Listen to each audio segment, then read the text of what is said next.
ഇതാ കോഴി എത്തിക്കഴിഞ്ഞു. കൊല്ലണതാരാ? ഓ അത് ശരിയാണല്ലോ, ഞാനാണല്ലോ സ്ഥിരം കൊലപാതകി. ആ കത്തെടുക്കൂ. അമ്മേ, അച്ഛൻ സ്റ്റേഷനിൽ കാത്തു നിൽക്കുന്നുണ്ടാവും. ആ കോഴിയും കൊടുത്തേ.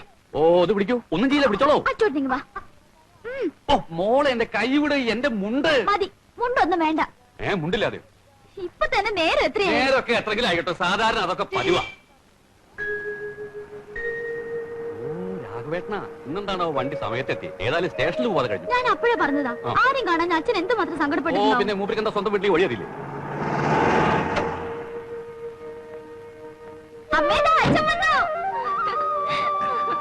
അച്ഛാ, രാവിലെ മുതൽ ഞാൻ ഇറങ്ങി നിൽക്കാം. ഈ അച്ചോട്ടം കാരണം സ്റ്റേഷനില്. അയ്യോ ഞാൻ കാരണല്ല, കോഴി കാരണം. ഞാൻ അവരൊന്നും ഇല്ലാത്തോണ്ടല്ലേ ഞാൻ തന്നെ ഇറങ്ങി പുറപ്പെട്ടത്. പക്ഷേ ഞാൻ കോഴി. അയ്യോ ഞാൻ കോഴിയല്ല, ഭാനുവെടുത്തി കോഴി വേണമെന്ന് പറഞ്ഞു. അതിന്റെ പിന്നാലെ ഓട്ടം ചാട്ടുമായിരുന്നു. ഇപ്പൊ അങ്ങോട്ട് കൊണ്ട് കൊടുത്തുള്ളൂ. എന്റെ കടിതം കിട്ടില്ലായിരുന്നു പാനു? കടിതോ? കത്ത് ഒക്കെ കിട്ടി. അത് ഇങ്ങോട്ട് വിട്ടു തന്നാ മതി. രാഘവട്ടം പൊട്ടി വിശ്രമിക്കും. സൂക്ഷിക്കണം കേട്ടോ. ഞാൻ സൂക്ഷിച്ചോളാം. നീ സൂക്ഷിക്കുന്ന കാര്യമല്ല, ഇതിനകത്ത് പൊട്ടുന്ന സാധനം ഉണ്ടത് പൊട്ടാതെ സൂക്ഷിക്കണം. ഞാൻ സൂക്ഷിച്ചോളാം. മോളുവാ. Very heavy weight. ഒന്ന് സഹായിക്കും.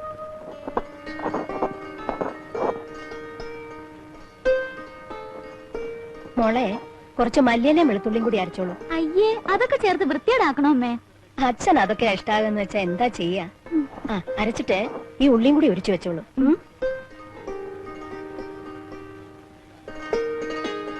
ഹായ്, എന്താ അച്ചു ഇത്? കുറച്ചുകൂടെ അങ്ങോട്ട് മാറിയിരുന്ന് ചെയ്തൂടെ? തൂവലെല്ലാം കിണറ്റിലല്ലേ വീഴുക? അത് ശരി, തൂവല് കിണറ്റിൽ വീഴാതെ സൂക്ഷിക്കാനുള്ള ബുദ്ധിയും കൂടി എനിക്കില്ല. അച്ഛേ വാ, നമുക്ക് പോവാം. എങ്ങടാ? വണ്ടിയിൽ ഇരുന്നപ്പം വിചാരിച്ച എത്തിയ ഉടനെ ആ കോരപ്പുറത്തെ കുളത്തിലത് മുങ്ങി കുളിക്കണം. അവിടെ ഈ കുഴായി തണ്ണിലല്ലേ കുളി. ക്ലോറിന്റെ മണം വേറെ. മുനിച്ചാമി ഉണ്ടെ നല്ല വെള്ളം കിട്ടും. അതാരാ ഈ മുനിച്ചാമി? ഓട്ടറാ. ഓ എന്തൊരു സ്നേഹമുള്ളവനാണെന്നറിയോ. ഞാൻ എന്റെ വലുതേ നീട്ടിയ അവനറിയാം എന്തിനാണെന്ന്. ഇടതേ നീട്ടിയാലും അവന് സംഗതി പിടികിട്ടും. കൈയൊന്നും നീട്ടിയില്ലെങ്കിൽ അവ വെറുതെ നിൽക്കായിരിക്കും. വയസ്സുകാലത്ത് തണുത്ത വെള്ളത്തിൽ കുളിച്ച് പനി പിടിപ്പിക്കണ്ട കേട്ടോ. പാനു, നീ പറഞ്ഞു എന്നെ കളവനാക്കരുത് കേട്ടോ. വളരെ എവിടേക്കാ? കുളിക്കാൻ. ഓ പറഞ്ഞ മാതിരി. അച്ചു കോഴി രാവിലെ തൊട്ട് നിന്റെ പിന്നാലെ നടക്കണതാ. അവിടെ കിടക്ക്. കണ്ടോ? ഒരു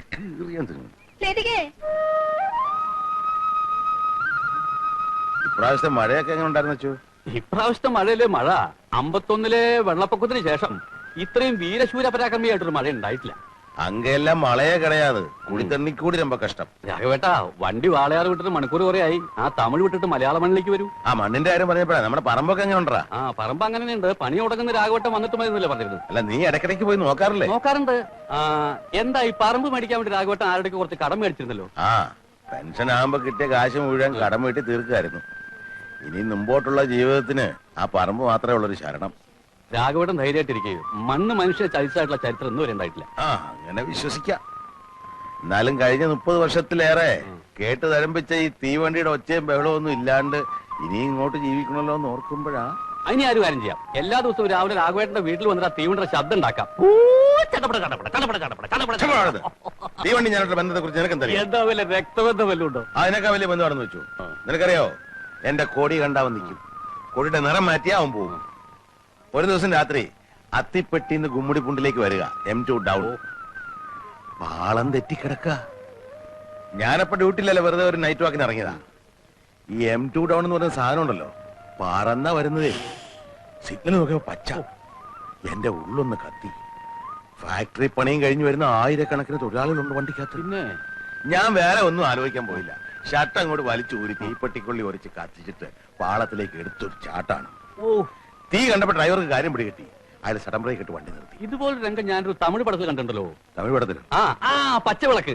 ശിവാജി ഗണേശൻ ഇതുപോലെ തന്നെ ഷർട്ട് കത്തിച്ച് വണ്ടി നിർത്തുന്നുണ്ട്. രാഘവേട്ട ആ പടം കണ്ടിട്ടുണ്ടല്ലേ? ഇത് പടത്തിലെ കാര്യമല്ല, ഞാനിത് ശരിക്കും ചെയ്ത.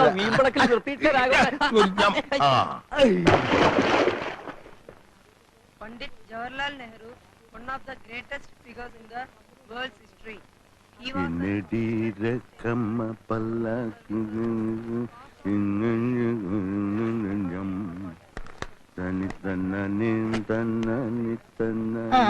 ഒന്നെണ്ണീറ്റേ, ഇതൊന്ന് വിരിക്കട്ടെ.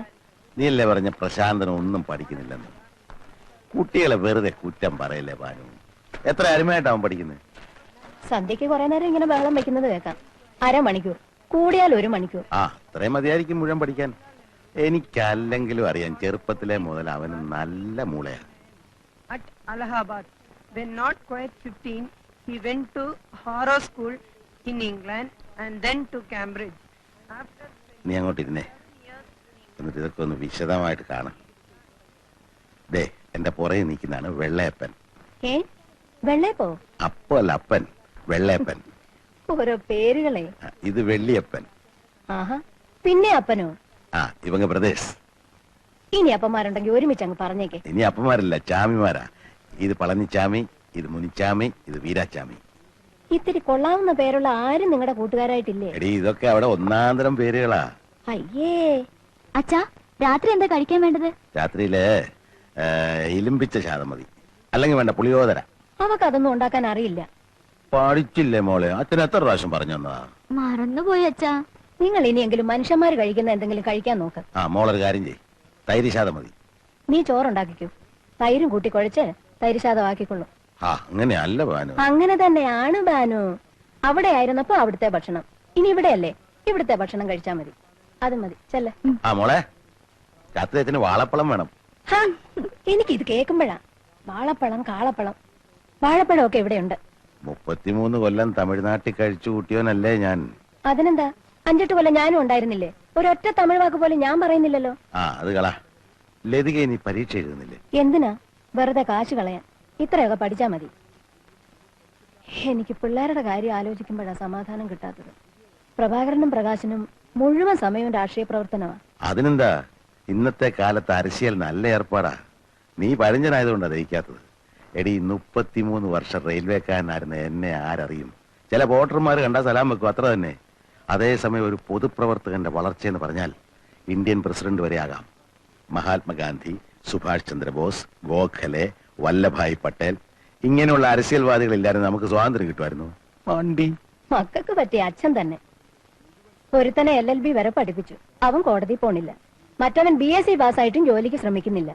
സത്യപ്രതിജ്ഞ എന്നും പറഞ്ഞ് തിരുവനന്തപുരത്ത് പോയിരിക്കുക. രണ്ടാളും തമ്മിലാണെങ്കിലോ കീരിയും പാമ്പും. പണ്ട് മുതലേ നിന്റെ കുഴപ്പം ഇതാ, നിസാര കാര്യത്തിന് വേവലാതി പിടിക്കും. ഞാനേ നല്ല നിമ്മതിയായിട്ട് ഇനിയുള്ള കാലം കഴിയാൻ വന്നതാ. മക്കളെ കുറ്റം പറഞ്ഞ് നീ എന്റെ നിമ്മതി കെടുത്താതെ.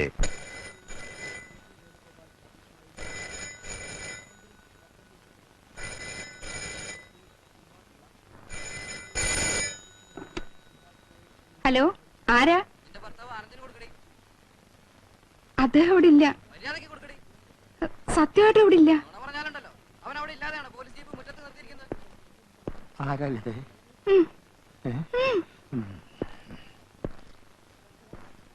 Sub inspector Anandan speaking. നീ അധികകാലം ആനന്ദിക്കേണ്ടി വരില്ല. നിന്റെ അന്ത്യം അടുത്തു കഴിഞ്ഞു. ഞങ്ങളുടെ പാർട്ടി പ്രവർത്തകരെ തല്ലിച്ചതച്ച് നീ കുറെ സൂചിച്ചില്ലടാ. നീ എന്ത് വിചാരിച്ചു ഞങ്ങൾ ഇനി അധികാരത്തിൽ വരില്ലെന്നോ? അല്ല സുഹൃത്തെ, ഞാൻ ഒന്നും പറയണ്ട. കഴുത നിങ്ങളാരാ? നിന്റെ കാലൻ. ആരാ? കാലൻ. എന്റെ കാലൻ. ഇന്നലെ വിളിച്ച് ഇതുപോലെ തെറി പറഞ്ഞ് വേറൊരു ശബ്ദ. അതെ, അത് വേറെ കാലനായിരിക്കും. എന്റെ സ്റ്റേഷൻ അതിർത്തിയുടെ പല കോണുകളിൽ നിന്നും പലരും വിളിച്ച് പുളിച്ച തെറി പറയുന്നുണ്ട്. എല്ലാം ആനന്ദേട്ടം വരുത്തി വെച്ചല്ലേ? എടി, സർക്കാർ മാറി വരുമെന്ന് ആരെങ്കിലും വിചാരിച്ചോ? RDP-ക്കാര് പറഞ്ഞു, INSP-ക്കാരെ ഞാൻ തല്ലി. ഏതായാലും എന്റെ കാര്യം പോക്കാ. നമ്മുടെ മക്കളെ അവര് കിഡ്നാപ്പ് ചെയ്യുമെന്ന എന്റെ പേടി. കിഡ്നാപ്പിംഗ് ആണല്ലോ പുതിയ ഫാഷൻ. ഒരു കാര്യം ചെയ്യ്, നാളെ മുതൽ പിള്ളേരെ സ്കൂളിൽ അയക്കണ്ട. ഞാൻ പോട്ടെ. ഞാൻ ജീവിച്ചിരിപ്പുണ്ടെങ്കിൽ വൈകുന്നേരം കാണാം.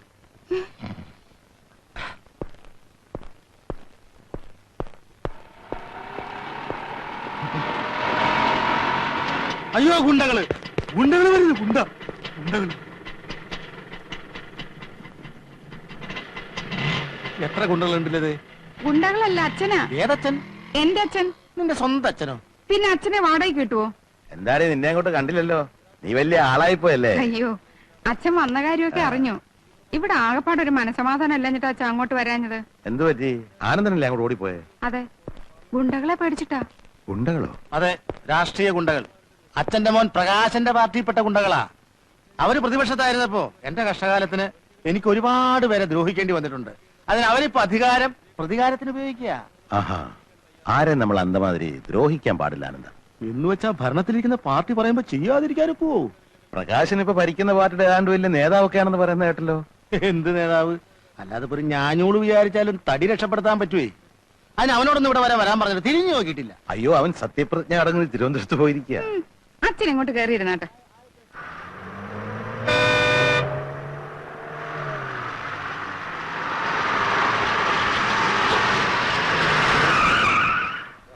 ഒന്ന് മാറി അലമ്പുണ്ടാക്കല്ലേ തിരക്കുണ്ടാക്കല്ലേ. ഇറങ്ങിക്കോ.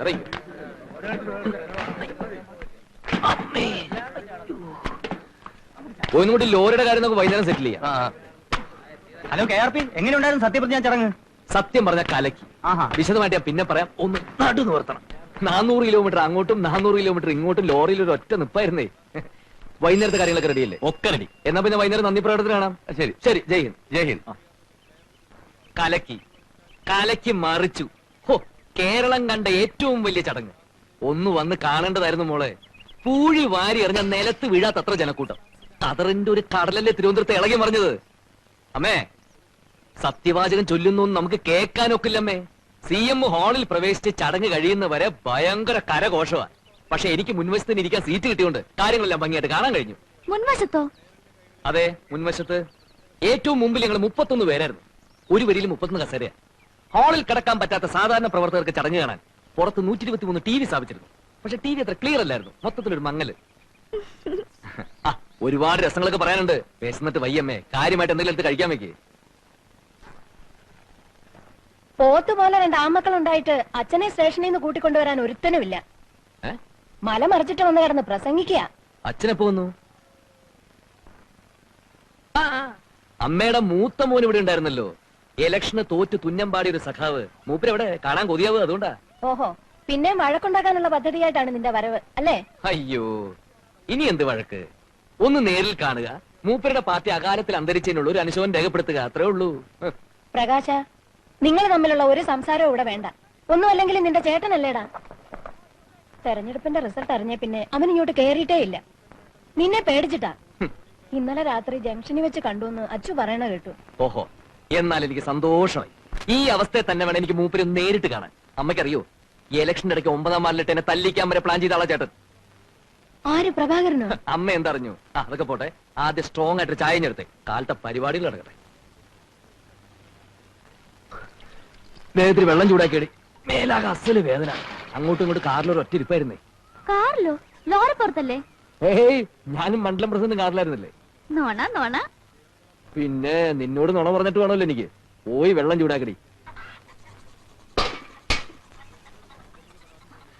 സത്യപ്രതിജ്ഞ നടക്കുന്ന ഹാളിലും TV ഉണ്ടായിരുന്നോ? ഹാളിലെന്തൊരു TV? ചടങ്ങ് നമ്മൾ നേരിട്ട് കാണുകയല്ലേ. ചടങ്ങ് കഴിഞ്ഞ ഉടനെ തന്നെ CM എന്റെ അടുത്ത് വന്ന് തോളി തട്ടിട്ട് പറഞ്ഞു, വെൽ ഡൺ മൈ ബോയ്. ഹോ, ഞാനത് കോരി തെറിച്ചു പോയി. നമ്മുടെ മാനങ്കര മണ്ഡലത്തിലെ ഇപ്രാവശ്യം 7000 വോട്ടാ പാർട്ടിക്ക് കൂടുതൽ. അതിന്റെ പിന്നിൽ എന്റെ ശക്തമായ കൈകളാണ് പ്രവർത്തിച്ചതെന്ന് മൂപ്പരുടെ ചെവിയിൽ ആരോചെന്ന് പറഞ്ഞു. അതുകൊണ്ടാ. ഞാൻ ചോദിച്ചത് അതല്ല. ചടങ്ങ് TVയിൽ ക്ലിയർ ആയിരുന്നില്ല, മങ്ങലുണ്ടായിരുന്നു എന്നൊക്കെ പ്രകാശേട്ടൻ പറഞ്ഞില്ലേ?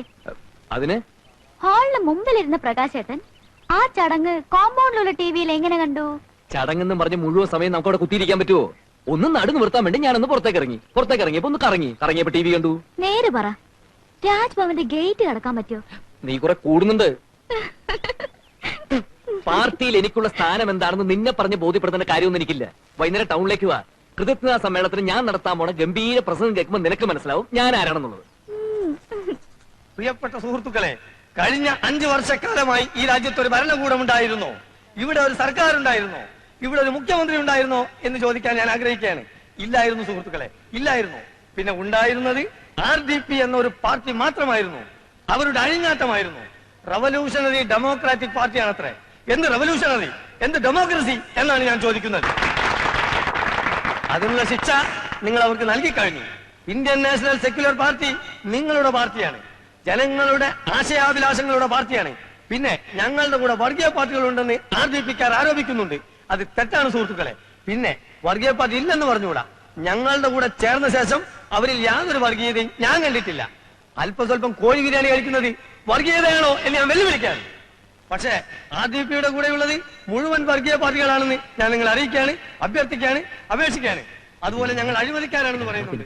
അല്ല സുഹൃത്തുക്കളെ, വാസ്തവത്തിൽ അഴിമതി എന്താണെന്ന് പോലും ഞങ്ങൾക്ക് അറിഞ്ഞുകൂടാ. തെരഞ്ഞെടുപ്പ് ഫണ്ടിലേക്ക് ഇവിടുത്തെ നല്ലവരായ മുതലാളിമാരിൽ നിന്ന് ധാരാളം പണം ഞങ്ങൾ സ്വീകരിച്ചിട്ടുണ്ട്. അത് സ്നേഹം കൊണ്ട് മാത്രമാണ്. മുതലാളിമാരെ പോലെ ഇത്രയും നല്ല മനുഷ്യരെ ഞാൻ വേറെ കണ്ടിട്ടില്ല. ആ പാവപ്പെട്ട മുതലാളിമാരെ ചീത്ത വിളിക്കുന്ന കേട്ടിട്ട് പലപ്പോഴും എനിക്ക് കരച്ചിൽ വന്നിട്ടുണ്ട്. പാവം മുതലാളിമാർ എല്ലാത്തിനുള്ള ശിക്ഷ അവർക്ക് കിട്ടിക്കഴിഞ്ഞു. ഈ മാനങ്കര മണ്ഡലത്തിൽ ചില RDP കോമാളികൾ ഒരു പ്രഖ്യാപനം നടത്തിയിരുന്നു സുഹൃത്തുക്കളെ. ഈ തെരഞ്ഞെടുപ്പിൽ INS വിജയിക്കുകയാണെങ്കിൽ അവരവരുടെ പാതി മീശെടുത്ത് കവലയിലൂടെ നടക്കുമെന്ന് ഞാൻ അവരെ ക്ഷണിക്കുകയാണ്.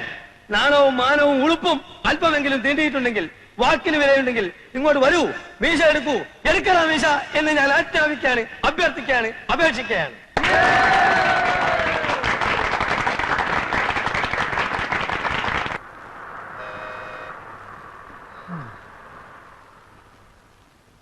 ആ തേണ്ടി RDPയുടെ തൊലി ഇരിക്കുകയാണ് ഉത്തമ. സഹിക്കല്ലാതെ എന്ത് ചെയ്യാ? അവര് ജയിച്ച പാതി മീശ എടുക്കാന്ന് പറഞ്ഞത് കോട്ടപ്പള്ളിയല്ലേ? അതെ, ഇങ്ങനെ ഒരു വിധി എഴുത്തുണ്ടാവുമെന്ന് സ്വപ്നത്തിൽ പോലും വിചാരിച്ചല്ലോ. എന്താ ഉത്തമ ജനങ്ങൾ നമ്മളോട് ഇങ്ങനെ പെരുമാറിയത്? അതേ, ഒരു പാർട്ടിയിലും പെടാത്ത നിഷ്പക്ഷമതികളായ കുറെ ജനങ്ങളുണ്ടല്ലോ, ആ തെണ്ടികളായി ഇത്തവണ നമ്മളെ പറ്റിച്ചത്. നമ്മുടെ ഗവൺമെന്റ് എന്തൊക്കെ ജനങ്ങൾക്ക് കൊടുത്തു. കൂടുതലും വാഗ്ദാനങ്ങളാ കൊടുത്തത്. ഉത്തമ, നമ്മുടെ പാർട്ടിയെ നമ്മൾ തന്നെ വിമർശിക്കരുത്, അതും ഇന്നത്തെ ചുറ്റുപാട്. ഞാൻ ആലോചിച്ചപ്പോ ഒരു കാര്യം തോന്നിപ്പോവാണ്. എന്തേ? ജനങ്ങൾ സമ്പൂർണ്ണ സാക്ഷരത നേടിയതാണ് നമുക്കടിയായത്. എങ്ങനെ? സാക്ഷരത നേടിയപ്പോ ജനങ്ങൾക്ക് വിവരം വന്നല്ലോ. അതുകൊണ്ടാണോ ഇത്തവണ അവർ നമുക്ക് വോട്ട് ചെയ്യാത്തത് എന്നാണ് എന്റെ സംശയം. അത് ശരിയാ, ജനങ്ങൾക്ക് നല്ല ബുദ്ധി വന്നാ പിന്നെ അവരെല്ലാ പാർട്ടിക്കാരെയും കല്ലെറിഞ്ഞ് കൊല്ലാനിടയുണ്ട്. മറ്റു സംസ്ഥാനങ്ങളിലൊക്കെ എന്ത് സുഖ, സിനിമാ നടനോ നടിയോ ആരെ വേണമെങ്കിലും അവർ ജയിപ്പിക്കും. കാരണം അവിടെ സാക്ഷരതയില്ല, വീരാരാധന മാത്രമല്ലേ ഉള്ളൂ. അതൊക്കെ പോട്ടെ, ചില്ലറ വല്ലതുണ്ടോ പരിപ്പുടക്കും ചായക്കും? എല്ലാം തീർന്നില്ലേ? തെരഞ്ഞെടുപ്പ് കഴിഞ്ഞ പിന്നെ വീട്ടിൽ കയറിയിട്ടില്ലല്ലോ, പിന്നെ ഇവിടുന്ന കാശ്. എന്റെ അനുജനുണ്ടല്ലോ, ആ അലവലാതി അവിടെ നിന്നോണ്ട് എന്നെ നോക്കി ചിരിക്കുക. എങ്ങനെ ഞാൻ അവനെ ഫേസ് ചെയ്യും? വീട്ടിൽ പോവാതിരുന്ന വിശന്ന് ചാവുകയും ചെയ്യും. എന്നായാലും ഫേസ് ചെയ്തല്ലേ പറ്റൂ കോട്ടപ്പള്ളി. അതെ, തെരഞ്ഞെടുപ്പിൽ എന്തായാലും ജയിക്കുമെന്ന് വിചാരിച്ച് ഞാൻ പല വെല്ലുവിളികളും നടത്തിയതാ. ആകെ അബദ്ധമായി. ഞാൻ ഭയങ്കര ആവേശത്തിൽ അങ്ങനെ പ്രസംഗിച്ചുകൊണ്ട് നിൽക്കുകയായിരുന്നു. ജനങ്ങളുടെ കയ്യടിയും ബഹളവും കാരണം ആകെ പ്രശ്നം. അച്ഛാ, നേര് പറയട്ടെ, എന്റെ ഓരോ വാക്കിനും കയ്യടിയായിരുന്നു. അതിന്റെ ഇടയിലെ ഞാൻ മൂപ്പരെ കണ്ടത്. ഞാൻ കണ്ടു എന്ന് മനസ്സിലാക്കിയപ്പോ തന്നെ മൂപ്പര് പാർട്ടി ഓഫീസിനകത്തെ ഒറ്റ വലിച്ചില്ല. അപ്പൊ പിന്നെ എനിക്ക് ആവേശം മൂക്കാതിരിക്കൂ? INS ഈ തെരഞ്ഞെടുപ്പിൽ ജയിച്ചാൽ പാതിമീശ വടിച്ചോളാമെന്ന് വീമ്പിളക്കിയവന്മാരൊക്കെ എവിടെ എന്ന് ഞാൻ അട്ടഹസിച്ചു. പിന്നെ ആളുടെ പൊടി പോലും കണ്ടിട്ടില്ല. അങ്ങനെയൊന്നും പറയണ്ടായിരുന്നു മോനെ. അച്ഛാ, ഈ രാഷ്ട്രീയം എന്ന് പറഞ്ഞാൽ പല്ലും നഖവും ഉപയോഗിച്ചുകൊണ്ടുള്ള ഒരു ആക്രമണമാണ്. നമ്മൾ മടിച്ചു നിന്നാലേ എതിരാളികൾ നമ്മളെ ആക്രമിക്കും. ഓ അപ്പടിയാ? പിന്നല്ലാതെ. എന്നാലും പ്രസംഗം കഴിഞ്ഞതിന് ശേഷം നിനക്ക് അവനെ ഇങ്ങോട്ട് വിളിച്ചോണ്ട് വരായിരുന്നു. നന്നായിരിക്കും. ഈ കഥർ വിട്ടുകൊണ്ട് ഞാൻ അവരുടെ ഓഫീസിലേക്ക് കയറി ചെന്നാലേ വളരെ നന്നായിരിക്കും. പ്രവേട്ടം വരുന്നുണ്ട്. എവിടെ? പിൻവശത്തോടെ വരുന്നേ. മുൻവശത്തൂടെ വരാൻ ധൈര്യം കാണില്ലല്ലോ. നീ ഒന്നും മിണ്ടാതിരുന്നില്ലെങ്കിലുണ്ടല്ലോ. മോള് പോയി പ്ലേറ്റ് എടുത്തോണ്ട് വാ.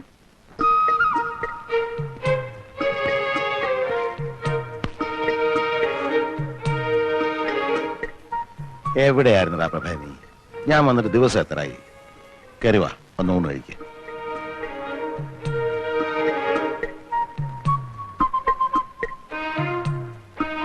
പ്രഭേ, ഞാൻ പറഞ്ഞില്ല അച്ഛാ, തോറ്റതിന്റെ ചമ്മല് മാറിയിട്ടില്ല. പ്രകാശ, നിന്നോടാ പറഞ്ഞത്. പാനു, നീ എന്ന് വിളിക്ക്, വന്ന് ഊണ് കഴിക്കാൻ പറ. ഇവ നാട്ടടക്കി ഇരുന്നാ ഞാൻ വിളിക്കാം. മോനൊന്നും മിണ്ടണ്ട കേട്ടോ. ഇല്ല അച്ഛാ, ഞാൻ ഒന്നും മിണ്ടുന്നില്ല.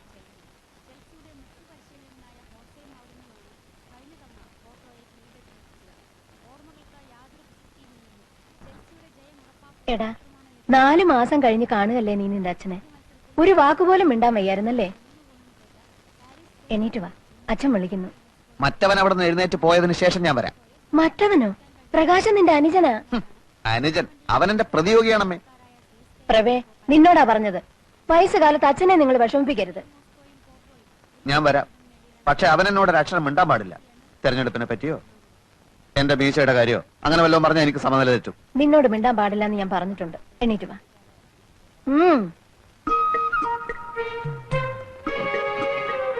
അവൻ എന്നെ നോക്കി ചിരിക്കാനും പാടില്ല. നടക്കടാ അങ്ങോട്ട്. എന്തോ നാടാ ഇത് നിങ്ങൾ തമ്മില്? ഇരുന്ന് ഊണ് കഴിക്ക. അച്ഛൻ എപ്പോ വന്നു? ഓ മഹാഭാഗ്യം, ഇപ്പോഴെങ്കിലും നിന്റെ ശബ്ദം ഒന്ന് കേട്ടല്ലോ. അവൻ ഇച്ചിരി മീൻകുളം പോട്. അമ്മേ, ചോറത്തിരി കൂടുതൽ വിളമ്പിക്കോ, മൂപ്പർക്ക് നല്ല ക്ഷീണം കാണും. അമ്മേ, നീ കഴിച്ചു കഴിഞ്ഞില്ലേ? എണീറ്റേ. മോനെ, ഒരു തേർതലാകുമ്പോ എന്താന്ന് പറയാ, ഒരു തെരഞ്ഞെടുപ്പ് ആകുമ്പോ ഒരു പാർട്ടി ജയിക്കും, ഒരു പാർട്ടി തോക്കും. എന്നാൽ ഇങ്ങനെ ഉണ്ടാവും ഒരു തോൽവി. എനിക്ക് ചോറ് വേണ്ട. ഹാ, അവിടെ ഇരിക്കടാ ഇരിക്കും മോനെ. പ്രകാശ. ഇല്ലച്ചാ, ഞാനൊന്നും മിണ്ടുന്നില്ലേ. ആരും അത്ര നകളിക്കൊന്നും വേണ്ട. IMF നമ്മളെയൊക്കെ ഇപ്പൊ അറസ്റ്റ് ചെയ്യാൻ വരും. എന്തിന്? ഇന്റർനാഷണൽ മോണിറ്ററി ഫണ്ട് നമ്മുടെയൊക്കെ തലയെണ്ണി കടം വാങ്ങിച്ചിരിക്കല്ലേ അച്ഛാ? അച്ഛാ, ഇവിടെ ആരും ആരെയും അറസ്റ്റ് ചെയ്യാനൊന്നും പോകുന്നില്ല. IMF-കാർക്ക് ഞങ്ങൾ കൃത്യമായിട്ട് പലിശ കൊടുക്കുന്നുണ്ടല്ലോ. അതിന് ടൺ കണക്കിന് സ്വർണം വിദേശത്ത് കൊണ്ടുപോയി പണയം വെച്ചില്ലേ? അതില് ഭരണഘടനാ വിരുദ്ധമായിട്ട് ഒന്നുമില്ലല്ലോ. ഇത്ര സ്വർണം വിദേശത്ത് നിക്ഷേപിക്കാമെന്ന് വ്യവസ്ഥയുണ്ട്. വ്യവസ്ഥ ഇങ്ങനെ പോയാൽ നാളെ നമ്മുടെ പാവപ്പെട്ട സഹോദരിമാർക്ക് കല്യാണം കഴിക്കാനും കഴുത്തിലണിയാനും ആഭരണങ്ങൾക്ക് വിദേശത്ത് പോകേണ്ടി വരുമല്ലോ. അച്ഛാ, അങ്ങനെ നിർബന്ധമുള്ളവർ പോയി മേടിക്കട്ടെ. പിന്നെ രൂപയുടെ മൂല്യം കുറച്ചത് കാരണം ഇവിടെ സാധാരണക്കാരായ ജനങ്ങൾ പൊറുതിമുട്ടിയിരിക്കുകയാണ്. അതറിയോ അച്ഛന്? ഞാൻ കേട്ടു.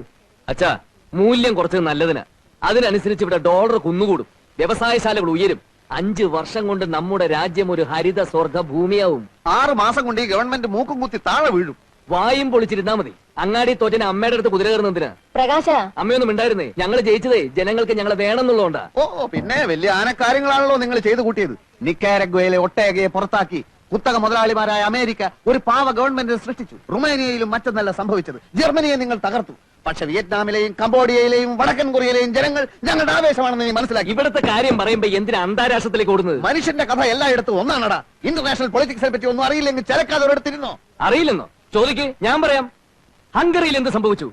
മൂരാച്ചി എന്ന് മുദ്ര കുത്തപ്പെട്ട് 40 കൊല്ലം കുറ്റവാളിയായി ശവപ്പെട്ടി കിടന്ന നേതാവിനെ സത്യം മനസ്സിലാക്കിയ ജനങ്ങൾ പുറത്തെടുത്തുകൊണ്ട് ആദരിച്ചില്ലേ മനുഷ്യ? ഇനിയും ചോദിക്ക്, പറയാം. പോളണ്ടിൽ എന്ത് സംഭവിച്ചു? പോളണ്ടിനെ പറ്റി നീ ഒരക്ഷരം മിണ്ടരുത്. എനിക്കത് ഇഷ്ടമല്ല. സോളിഡാരിറ്റിയും ലാവലേസും കൂടി കുതിച്ചു കയറി അടിയറവ് പറയിപ്പിച്ചില്ലേ? പോളണ്ടിനെ പറ്റി ഇനി നീ മിണ്ടിപ്പോയി ഞാൻ സഹിക്കില്ല. പോളണ്ട് എന്താ ഇയാളുടെ തറവാട് സ്വത്തോ? പോളണ്ട് എന്ന് ഉച്ചരിച്ചാലുണ്ടല്ലോ. ഉച്ചരിച്ച് എന്ത് ചെയ്യും? മോനെ, ഉച്ചരിച്ച് നോക്കാം. അപ്പൊ കാണാം. പ്രകാശ, നീ പോ. അച്ഛാ, നീ പോ. നീ അവിടെ പോളണ്ട് ഇരിക്ക്. ഊണ് കഴിക്ക്. വേണ്ട അച്ഛാ, ശരിയാവില്ല.